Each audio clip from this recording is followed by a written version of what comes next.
This is CR. Thank you for watching Coolest Reviews. I'm proud to present a classic from the CBS Radio Mystery Theater. Tonight's episode, The Girl Who Found Things. Do some people have psychic abilities? Is there any justice in this world? Are some people just moody? These are just a few questions addressed in this episode of CBS Radio Mystery Theater.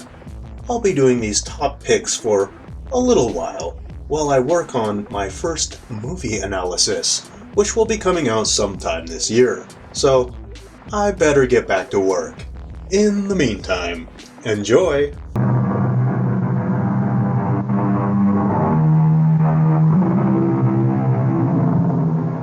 Come in. Welcome. I'm E.G. Marshall. Welcome to the sound of suspense. Welcome to the fear you can hear. But mostly to the world of terrifying imagination.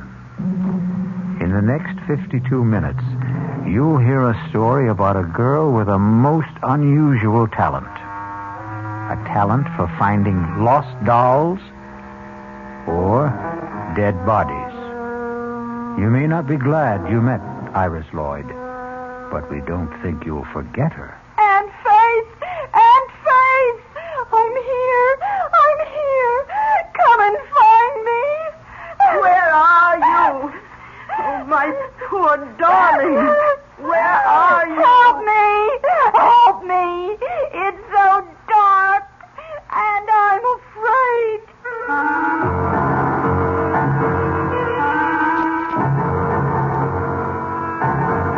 Our mystery drama, The Girl Who Found Things, was written especially for the Mystery Theater by Henry Slesser and stars Norman Rose.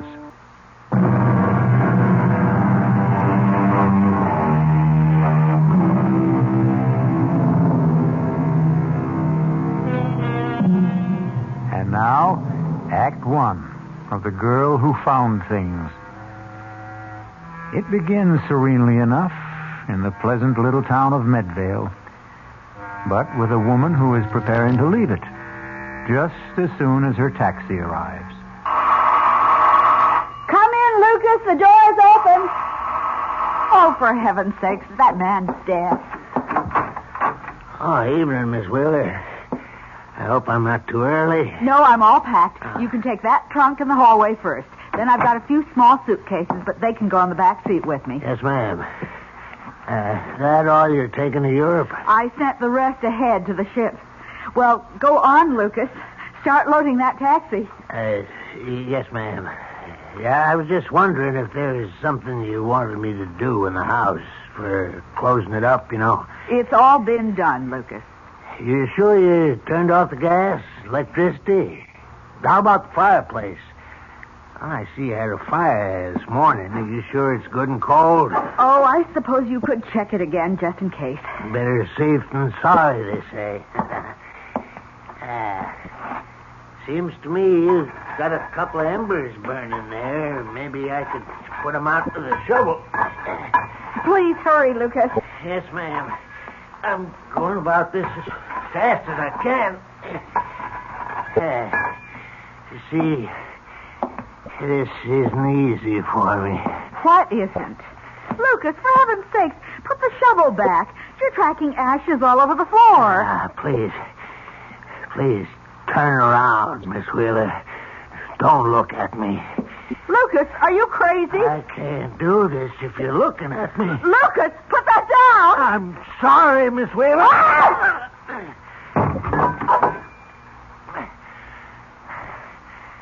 Had to do it, Miss Wheeler.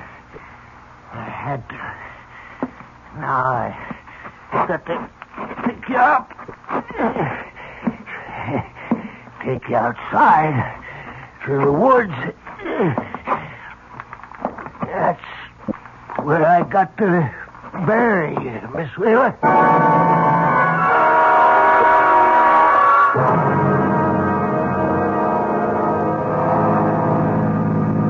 How How much farther, David? We've been driving for hours. Almost there, darling. Just relax.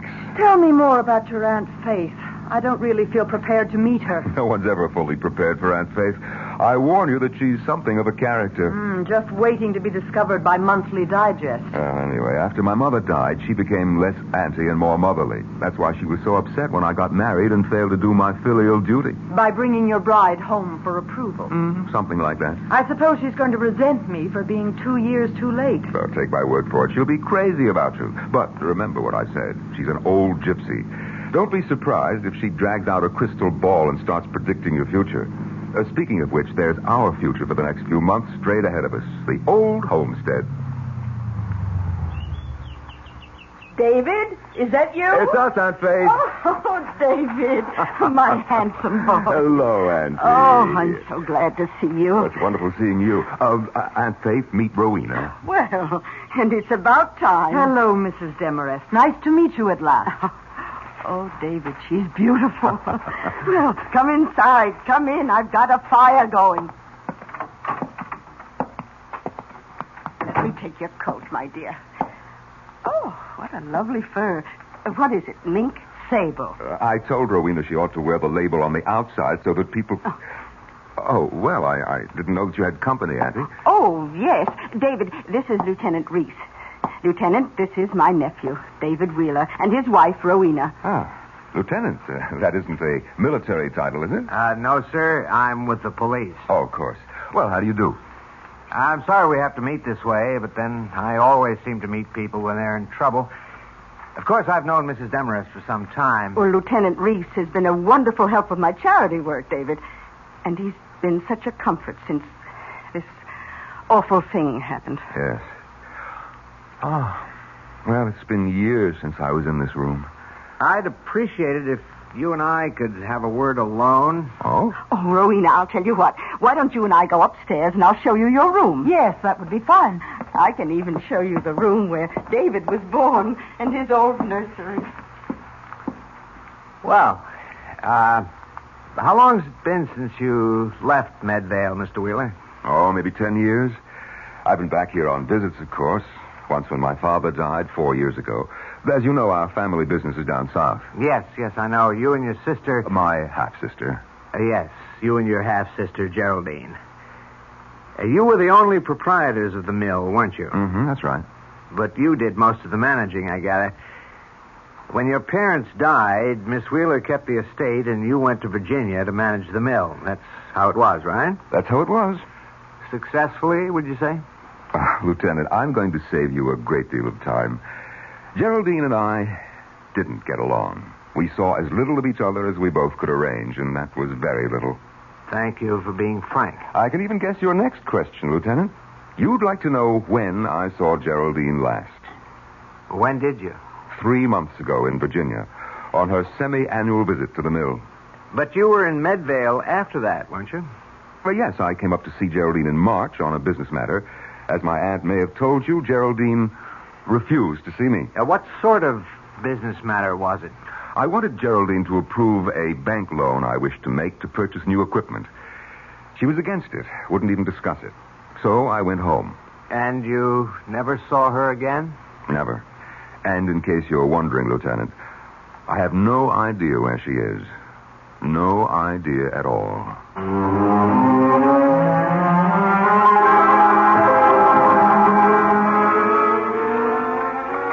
Sure you don't want some tea, Rowena? No, thank you, Aunt Faith. I'll stick to scotch. Oh, have some tea, darling. Auntie wants to read your future in the leaves. Oh, I wish I could read the future. Or rather, the past. You're thinking about Geraldine. I simply can't understand what became of her, David. She was all set for that trip to Europe. Some of her bags were already on the ship. You remember Lucas, the taxi driver? Oh, yes, of course. Well, he came out here to pick her up, take her to the station, but she wasn't here. She wasn't anywhere. Well, I suppose the police checked all the usual sources. Hospital, morgues, everywhere.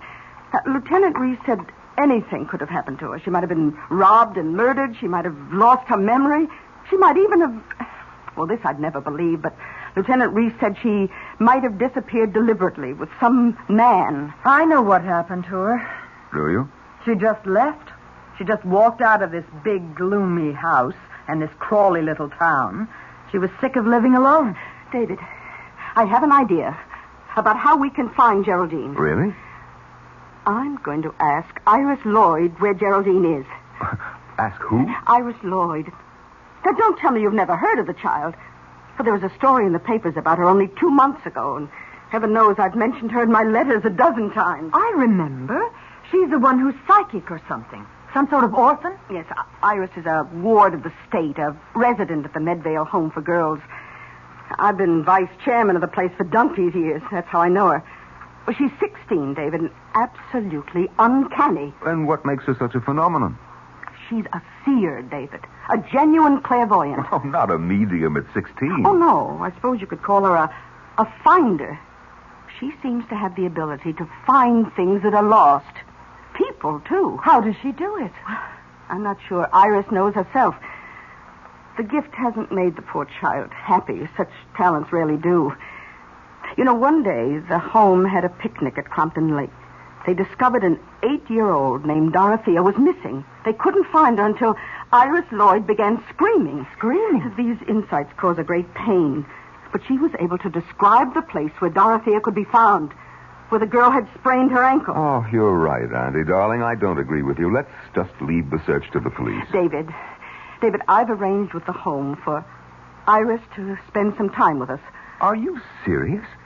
You invited that girl here? Well, she has to become acquainted with Geraldine's aura. Don't you see? The aura that's still in this house. Well, I won't have it. I'm sorry, Auntie, but the whole thing's ridiculous. Oh, I knew you would object, David, but I'm afraid I have to insist. We're picking up the girl this afternoon. Oh, really now, Aunt Faith? You understand, my dear, don't you? Yes, I understand, Mrs. Demarest. And I'm looking forward to meeting Iris Lloyd.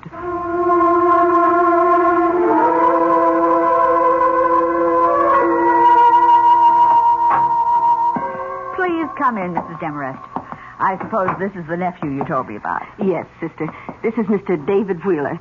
David, this is Sister Clotilde, who runs the home. How do you do, sister? How do you do? In case your aunt hasn't told you, Mr. Wheeler, I'm not at all in favor of this move. I think it's wrong to encourage Iris in this delusion of hers. Well, then you and I agree with each other, sister. Oh, it's not a delusion, Sister Clotilde. It's a gift from God. She's undisciplined. You might even say wild. But you are letting us have her, sister. She can come home with us. Did you think my poor objections carry any weight, Mrs. Demarest? One moment. Sister Pauline, would you send Iris Lloyd in now? Shall I come in? Yes, Iris, come in. Iris, you know Mrs. Demarest. This is her nephew, Mr. Wheeler. Hello. Hello. You remember me, Iris. I've been coming here at least 3 or 4 times a year to see all you girls. Yes, Mrs. Demarest. Now, the directors have been good enough to let us take you home with us for a while. We need your help, Iris. We want you to see if you can find someone who is lost. Yes, Mrs. Demarest. I'd like to come home with you. I'd like to help you find Mrs. Wheeler. Oh. Then you know about my poor niece, Iris? The Secret Service couldn't have secrets here, Mrs. Demarest. You know how girls are. Well, I guess we can get started any time if Miss Lloyd is ready. Please call her Iris, Mr. Wheeler. Remember that you're still dealing with a child.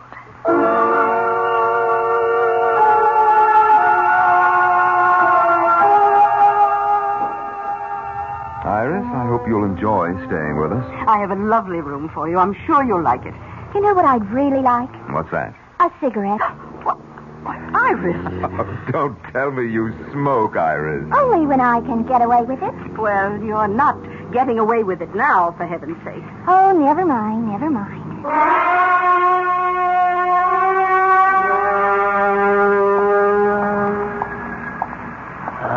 Hello there, Mr. Wheeler. Oh, Lucas. Well, how are you? How's the taxi business, Hey, could I talk to you a minute, Mr. Wheeler? No, Lucas, I'm sorry. I've got to get these groceries home. We have company for dinner tonight. She's at your place, ain't she? That girl. What girl? That Iris Lloyd. The girl who finds things. I'm afraid of her, Mr. Wheeler. I'm afraid she'll find out what we did. Shut up. Don't you ever say anything like that to me again. I'm scared, Mr. Wheeler. I'm telling you, that girl is peculiar. She knows what you're thinking, they say. She knows where you can find anything, even dead bodies. Get away from me, Lucas. I told you to keep away from me when I came here. Now, get away from my car before I run you down. But I'm scared. I'm scared of that little girl.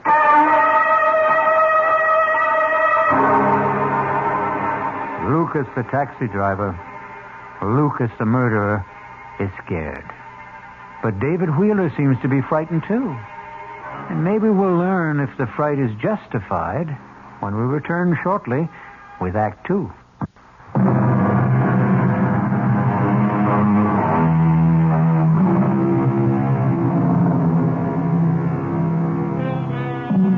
Now let's go back to the little town of Medvale for the second act of The Girl Who Found Things. David Wheeler has just returned from his shopping trip, but he finds things are different in the big house at the end of the road. What happened here, Rowena? This room looks like a cyclone hit it. It was Hurricane Iris. What are you talking about? Aunt Faith caught her sweet little orphan Annie in here smoking one of my cigarettes. I didn't hear the whole argument, but I'll tell you one thing. That girl has the vocabulary of a longshoreman. Well, maybe that'll knock some sense into Aunt Faith. Iris started throwing things, and that's when Aunt Faith went upstairs to lie down. I'll go and see her. Tell her to take her psychic delinquent back where she came from. I wouldn't bother her now. She's not feeling well. Well, I'll see the little monster then. Where is she? Next door to us, in Geraldine's room. Iris? Iris, it's Mr. Wheeler. May I come in? Hello, handsome. Auntie says you went shopping. What have you been up to, Iris? Now, my aunt isn't a well woman, and we won't put up with any bad behavior. Now, what happened downstairs? Nothing. I found a button ashtray and took a couple of drags. You'd think I was committing a mortal sin the way she yelled at me. I heard you did some fancy yelling yourself. Is that what the sisters taught you at the home? They didn't teach me anything worthwhile. Well, maybe you need more instruction. Maybe you better get back there as soon as possible. Oh, Mr. Wheeler, please. Oh, I'm awfully sorry. I didn't mean to do anything wrong. I didn't. Oh, please don't send me back. No, wait. Oh, please. Now, wait a minute now. Oh, please don't do it. Oh, don't. What's going on? Oh, Mrs. Demarest, I'm so sorry. I don't know what came over me. It was the devil. I'm sure it was the devil. Trying to take my body into... Oh, there, Iris. It's all right, dear. I know you didn't mean what you said. No, it's the gift that makes you this way. And don't worry about what I asked you to do. You take your time about Geraldine. Take as long as you like. Oh, but I want to help. I really do, Aunt Faith. Now, wait a minute, Auntie. You're not going to fall for this... Oh, listen. Listen. Do you know something? I can feel your niece in this house, Aunt Faith. I really can. I can feel her in this room, whispering to me, trying to tell me where she is. Can you, Iris? Can you really? For heaven's sake, Auntie, can't you see that I can. I can. I can feel her everywhere. I can almost touch Miss Wheeler. Oh, is this her closet? These are her clothes. Oh, they're so beautiful. She must have looked beautiful in them. Has Iris ever seen a photo of Geraldine? Oh, look at this one. It's all gold. All shiny gold. And it's so long. Was she very tall? It's an evening gown, Iris. Oh, I can sense her in this gown. I can. I just know I'm going to be able to find her for you, Aunt Faith. I know it.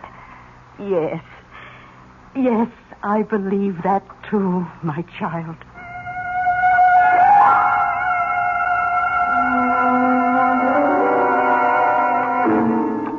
Won't you have some more of the beef, Rowena? No, thank you. And we'd better save some for Iris.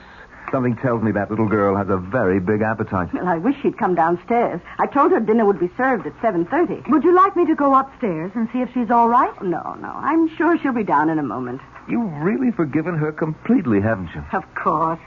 Oh, you don't understand psychic personality, David. It wasn't her swearing at me this afternoon. It was this demon which possesses her. The same spirit that gives her the gift of insight. David, your fork. Take a look at what's coming downstairs in a gold lame evening gown. For heaven's sake. Hello, everyone. Iris, whatever are you wearing? You go upstairs and get that dress off. You have no right to wear my sister's clothes. Take it off. Why should I? You heard me. Get that dress back in the closet. I won't. Aunt Faith. No, I won't take it off. You know what I told you? I have to wear your niece's clothes so I can feel her aura. You're going to feel my foot in about 5 seconds if you don't go upstairs. No, everybody in this house hates me.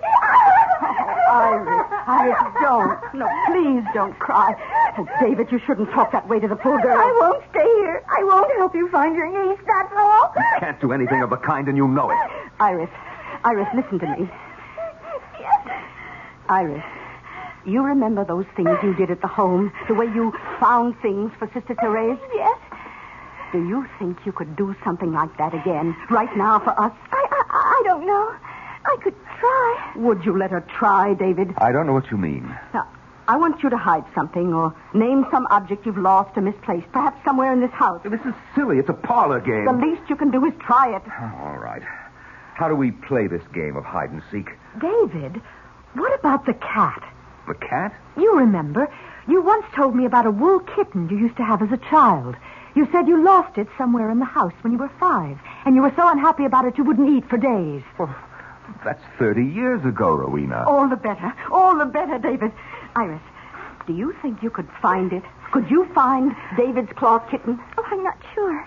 I'm never sure. Just try, Iris. We won't blame you if you fail. It might have been thrown out ages ago, but try anyway. All right. I will. But you'll have to shut off the lights. And then what? Burn incense and chant? David, please, turn off the room. I'll do it. There, Iris. The room is dark enough, isn't it? Yes. It's dark enough when I close my eyes. What's she doing? Breathing, obviously. I think she's going into a trance. It's so hard to know if she's faking or not, isn't it? Not for me, darling. She isn't, David. I know she isn't. She's in a genuine trance. Listen. Hot. Oh, it's so hot. She's sweating. So hot. She isn't faking that, David. Oh, so hot back here. Oh, please. Oh, please. Kitty is hot. Hot Kitty is hot. Kitty, she could be talking about the wool cat. Well, what if she is? Oh, please. Please, somebody. Help. Help Kitty. Help her. Please help Kitty. Dear heavens, the girl is in pain. It's an act, I tell you. Hot. Behind the stove. So hot. Kitty, so hot. Behind the stove, is that what she said? Iris, darling, are you all right? David, turn on the lights quickly. Oh, Auntie, it was all gibberish. Rowena, it's just nonsense. You're so stubborn, David. Well, she said it clearly. The kitten's behind the stove. Well, you probably stopped it when you were a little brat of a boy. We could find out, couldn't we? Is the same stove still in the kitchen? I suppose so. There's a microwave oven, too, but they've never moved the old iron monster. Let's look, David, please. I can't feel anything behind here. Well, try the other side, David. Oh, this is ridiculous. Look, my hands are getting filthy. Here, use this ladle. But it's no use, Rowena. It simply can't. It can't. David, what is it? Did you touch something? Huh? Oh, yes. Something. I don't know what. Well, can you get it out? Well, yes, I think so. Oh, good Lord. David! It's a cat. A wool cat. Yes. It's so filthy and old, but it's still a cat, isn't it? Is it the one you lost? Is it? Yes, it's the one. David, you look so strange. You look frightened.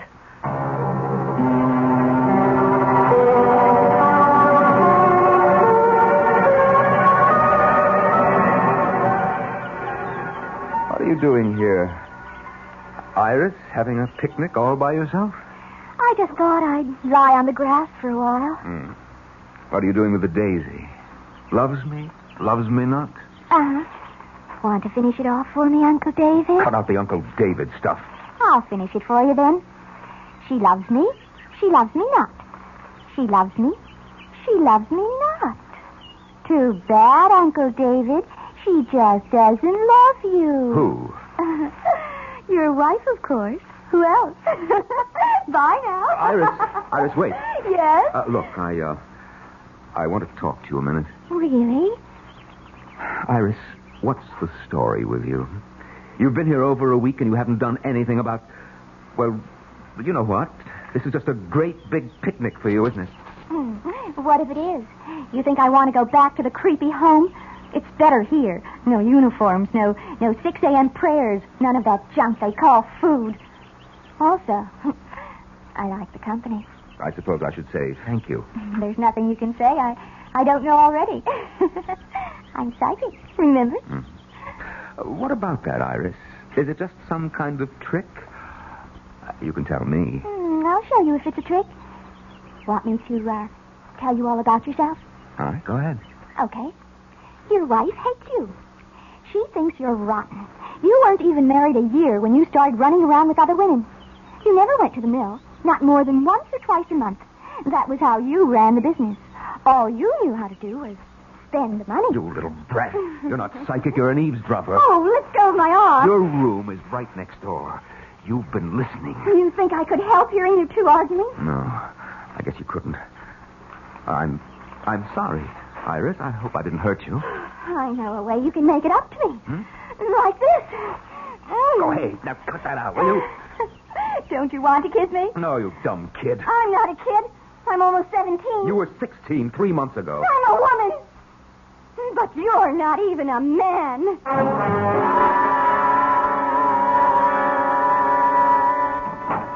David? Yes, Auntie, it's me. Oh, did you call for a taxi? A taxi? No, why? Should I? Oh, I don't know, but Lucas's cab is in the driveway. He said he was waiting for you. Lucas? Well, I'd better go and see what he wants. Dinner will be ready around 7, David.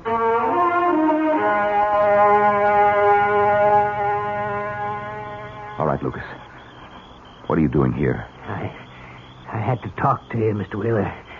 I wanted you to know how it went. I did what you told me, exactly like I said. I hit her clean. She didn't hurt a bit. No blood. All right. I don't want to hear about it anymore, Lucas. I'm satisfied. And you should be, too.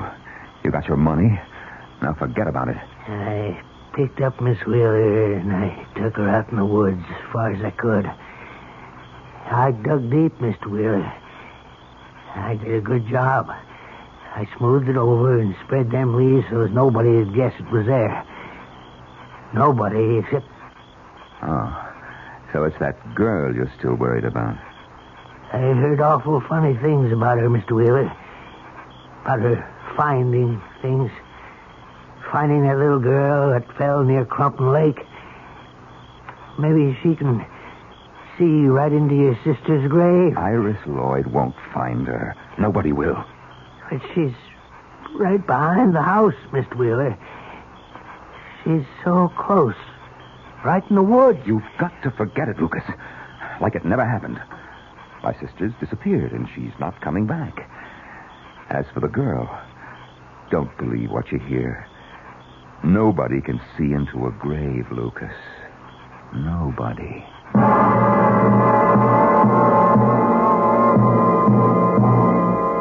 Is David Wheeler really as convinced as he sounds? Or can Lucas detect the doubt in his voice and the fear in his eyes? We'll learn more about the girl who found things when we return shortly with Act 3.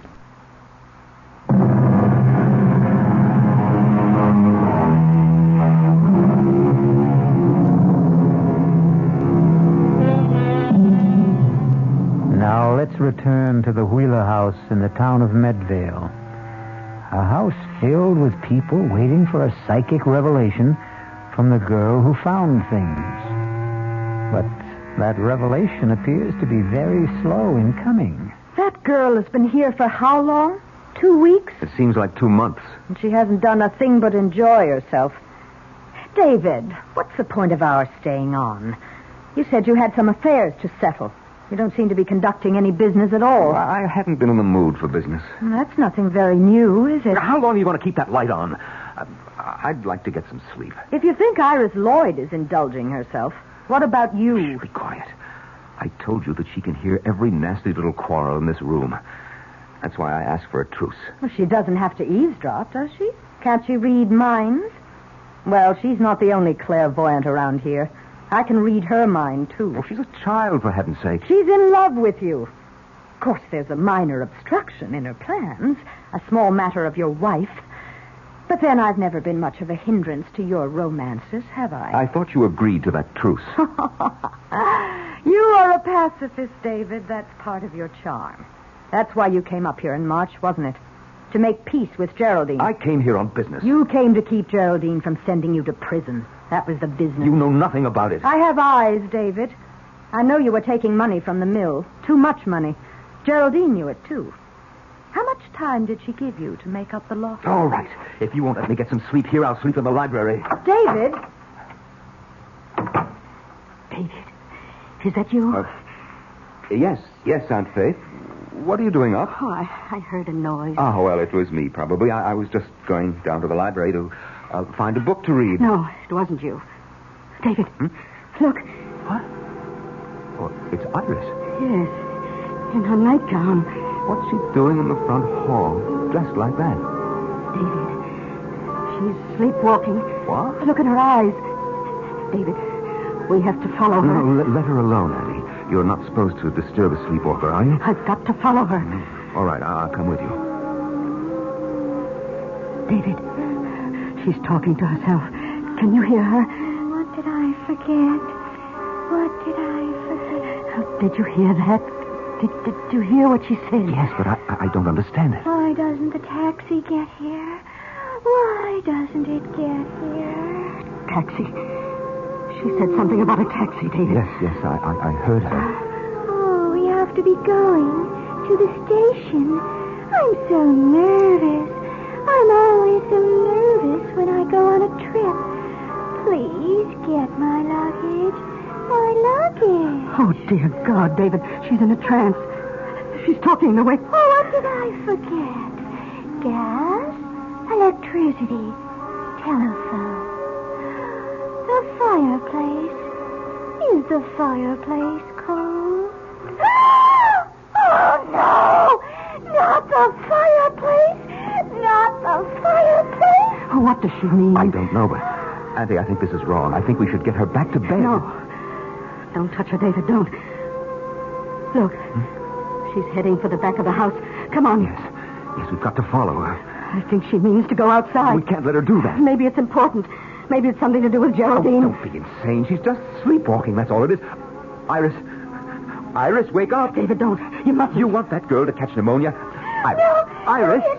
Don't! Please! Iris. Please don't! Iris, Don't. wake up. Don't! Oh, David, what have you done?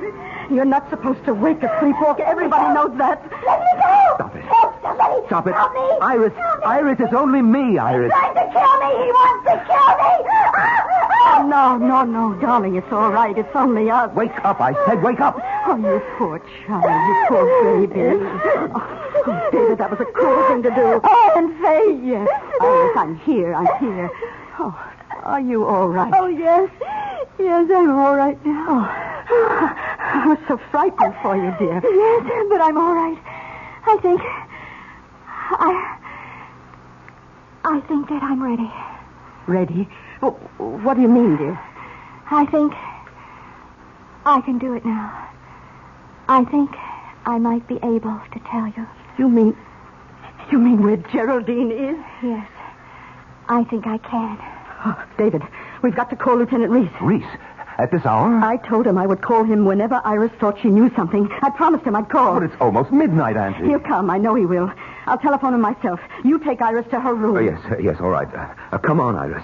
Yes, Uncle David.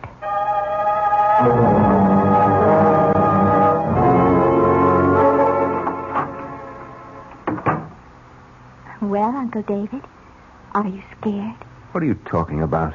You look scared. Scared of me? Shut up. I thought you would be. The minute you heard that I was ready. I'm sending you back. Iris, you're a fake. Even your sleepwalking act was a fake. Oh, David, you're so cute. You really are. But you know what? I don't have to be ready. I don't have to do anything at all when that policeman gets here. Not if you don't want me to. You don't know what you're talking about. You better kiss me now, David. You better kiss me and make it really good. All right. All right, if that's what you want. David! Get out of here! I don't want you in my room. Rowena. You were right about the walls between these rooms, David. You can hear every little thing. I hate you. David hates you, too. Tell her, David. Why don't you tell her? Yes. Why don't you, David? It's the only thing you haven't done so far. David. Yes, Aunt Faith? Oh, I just spoke to Lieutenant Reese. He says he's on his way. What for? Oh, you are ready, Iris, aren't you? You're ready to tell us where Geraldine is. Yes. I'm ready to tell you, Aunt Faith. More than ready.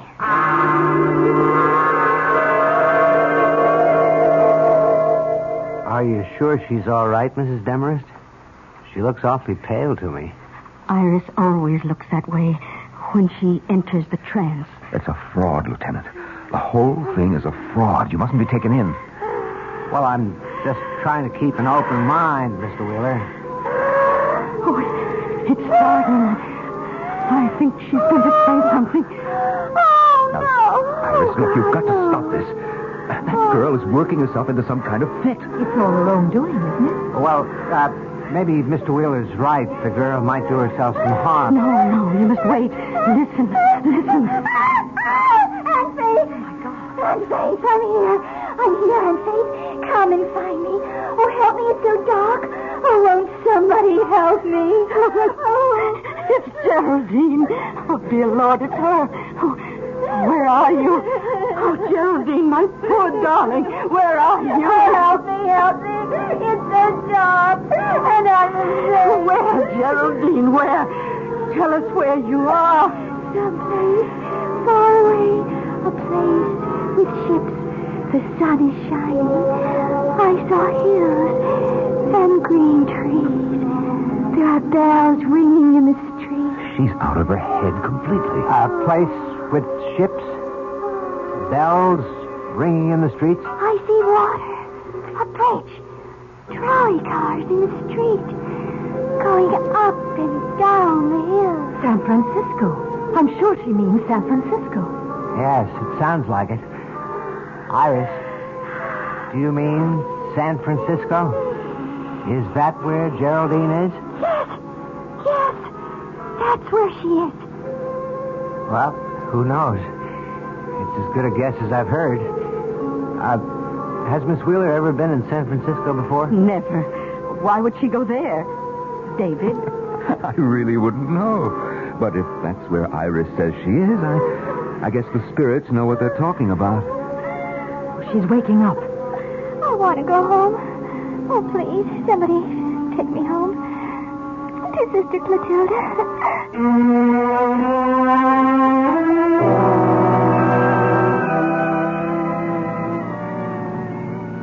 Well, your idea was a huge success, Auntie. But I can't say that I'm not glad to see little Iris back where she belongs. Yes, a poor child. It's the only home she knows. Now all the police have to do is find Geraldine in San Francisco, if she hasn't taken a boat to South America by now. I just don't understand it. It's not like Geraldine to run away without a word. Well, here we are, home again. Aren't you coming in, David? Oh, not just yet. I thought I'd go into town and pick up some champagne. I thought we'd celebrate a bit tonight.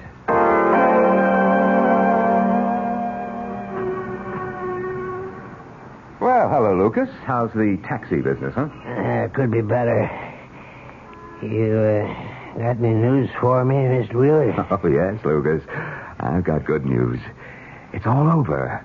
Iris Lloyd is back at the Medvale School for Girls. And she didn't know. She couldn't find out where that woman was. She didn't know, Lucas, just as I promised. Oh. I did the right thing. I knew it was the right thing, Mr. Wheeler, but I didn't want to tell you. Right thing? What do you mean? Well, I figured that girl could tell if the body was buried right outside the house, but she'd never find it if it was someplace else, someplace far away. Lucas, what are you talking about? I went out into the woods last week and dug up that woman's body. I put it in that trunk of hers, Mr. Wheeler, and I sent it by train as far away as I could. Too far away for that girl. Yes, sir. Excuse me, Mr. Wheeler. What? Lieutenant Reese. I wonder if we could have a talk, Mr. Wheeler? About what? We've received a telegram from the West Coast. The police out there didn't have any luck tracing your sister, but they did have a report on a steamer trunk. A trunk? It was in unclaimed baggage at the Southern Pacific Depot. It was shipped from Medvale only last week, and, well, it had Miss Wheeler's initials on it. No, it had more than that. So, can we go somewhere and talk about San Francisco?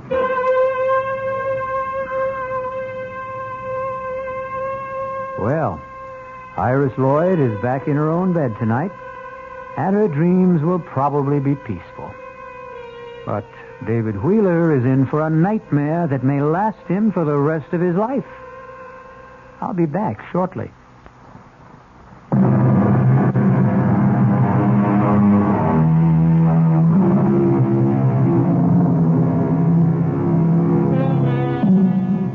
Do you think you have clairvoyant powers? Have you ever had the experience of finding something that everyone else thought was lost? Actually, you've done exactly that. You found the magical world of radio drama. And now that you've made this find, we hope you'll come back for more suspenseful dramas to play inside the theater of your mind. Our cast included Norman Rose, Bryna Rayburn, Robert Dryden, Martha Greenhouse, Barbara Caruso, and Ann Costello. The entire production was under the direction of Hyman Brown. This story makes it into my top picks because it's well written, has great acting, and I was surprised at the end. However, I felt that they should have brought it to the conclusion a little bit sooner so we could get closure. So they found the body. So what? Can they tie Dave to the crime?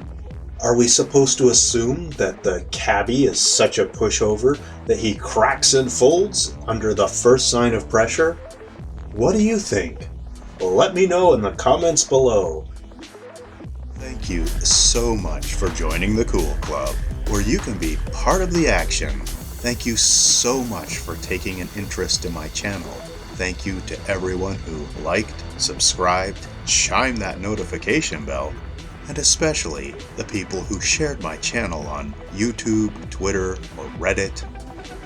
Keep your eyes glued to YouTube, mainly this channel, and we'll see you next time, right here on Coolest Reviews. I am out.